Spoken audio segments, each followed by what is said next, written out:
Jill Nilsen, Vice President for External Relations.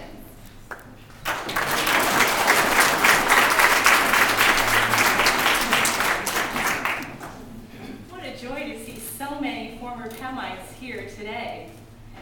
I lived in Pem Hall from 1970 through 1973. 3 years, my freshman through my junior year of college. 3 years that changed my life, shaped my life, altered my life.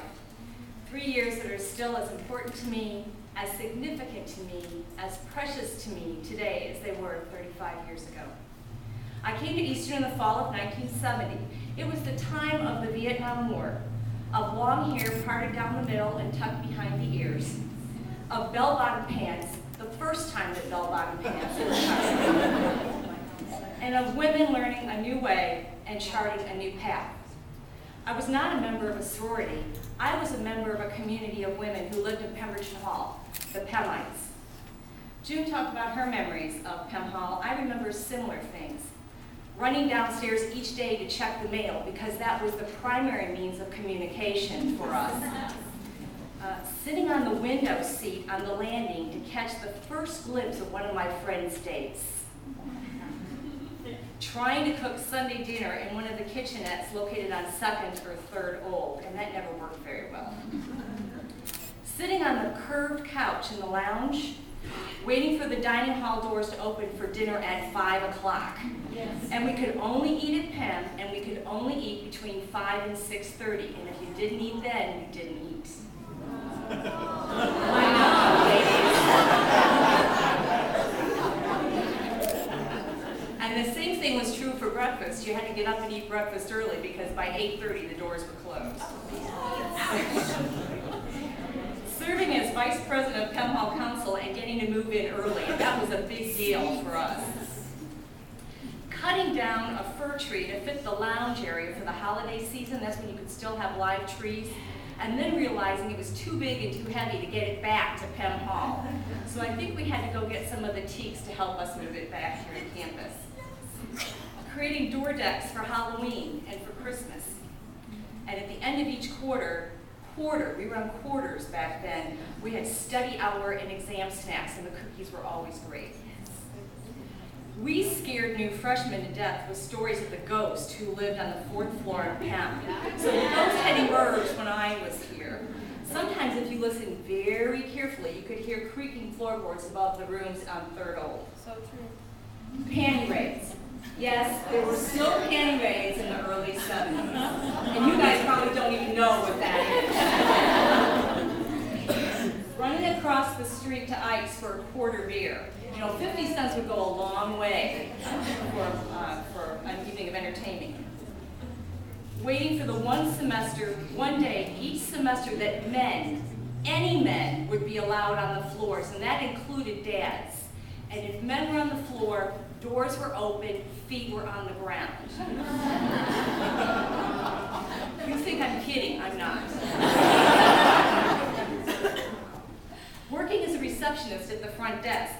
Now that job responsibilities included locking all outside doors at closing, which was 2 o'clock even on weekends. That means we had to scare all the people out of the passion pit, and some of you remember what that is. And also to close this door, the door that's outside the kitchen of this dining hall. The only way to get to that door was by running through the basement hallways. And we just knew that ghost, Mary, was down there waiting for us. Finding a sign in the bathroom on Sunday night saying that there would be a ceremony for a Pemite who was lavaliered, pinned, or engaged over the weekend. And do you remember what song we sang when we did the ceremony? And you remember? It was Tell Me Why. We would sing Tell Me Why, and we'd hold hands, and we'd pass a candle around the circle, and the first time around, the person was pinned, the second time lavaliered, and the third time engaged.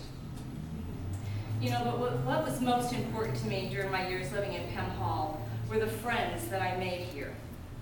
There was Nancy. She was my first RA and the one who made sure that we all adjusted to life at EIU.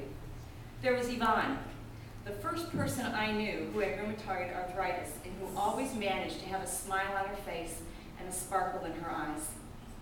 There was Mary, who was openly gay during a time when no one talked about it. There was Janice, whose growing frame was a puzzle to us until we learned that she was taken to the hospital to have a baby during the middle of the school year. There was Joni, who danced up and down the hallways in her baby doll pajamas and who always made us smile even during midterms and finals. There was Betty, who wore long flannel nightgowns, rolled her hair on large pink rollers, and ate Uncle Sam's cereal for her evening snack. And Betty's here today, and I didn't know that when I wrote this. And there was Doris, our residence hall counselor, also known as Dory Doo, who married Richard and introduced the first man to our all-female environment, and she's here today.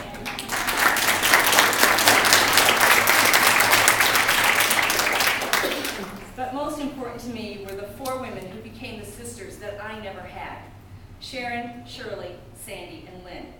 These were the women with whom I shared laughs, tears, anxieties, and joys during my Penn Hall years. We've continued to share our lives since that day we moved away. We've shared weddings, children, careers, and deaths. If I need them, all I have to do is call one, and all 4 will be there as quickly as they can, no questions asked. We share a bond that will never be broken, and after 38 years, we still gather each year for a weekend to celebrate our friendship. And yes, at some point during that weekend, the Penn Hall song is sung with breathless abandon, usually after a champagne toast. We are here today to celebrate the 100th anniversary of Pemberton Hall. But for me, and I would imagine for most of you, it's difficult to separate the memories of the building from the memories of the women who lived here. The women of June's era, the women of my era, the women of your era, the women whose lives were transformed because of Pemberton. Here we found sisterhood. Here we found friendships that shaped our adult lives. Here we found ourselves. To Pemberton, we will be faithful. To you, we will be true. Our hearts you've won, dear Pemberton, of good old PIU.